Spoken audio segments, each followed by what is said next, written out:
Pakistanın İslamabad şəhərində Asan Xidmət Mərkəzi açılıb. Pakistanın baş naziri Məhəmməd Şahbaz Şərif və prezident yanında vətəndaşlara Xidmət və Sosial İnnovasiyalar üzrə Dövlət Agentliyinin sədri Ülvi Mehdiyevin iştirak etdiyi tədbirdə bildirilib ki, Prezident İlham Əliyevin tapşırığına əsasən Azərbaycan mərkəzin qurulmasına dəstək göndərib. Məhəmməd Şahbaz Şərif Asan Xidmət modelini mütərəqqi və innovativ nümunə kimi dəyərləndirib.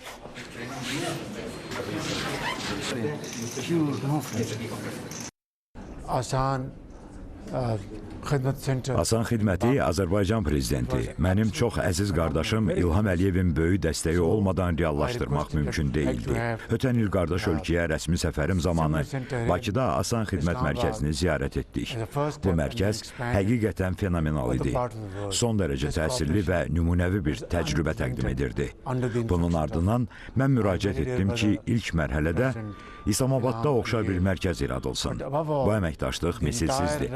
Bütün bu texnologiya Prezident İlham Əliyevin göstərişi ilə Azərbaycan tərəfindən bizə hədiyyə edilib. Buna görə prezidentə bir daha dərin təşəkkürümü bildirirəm.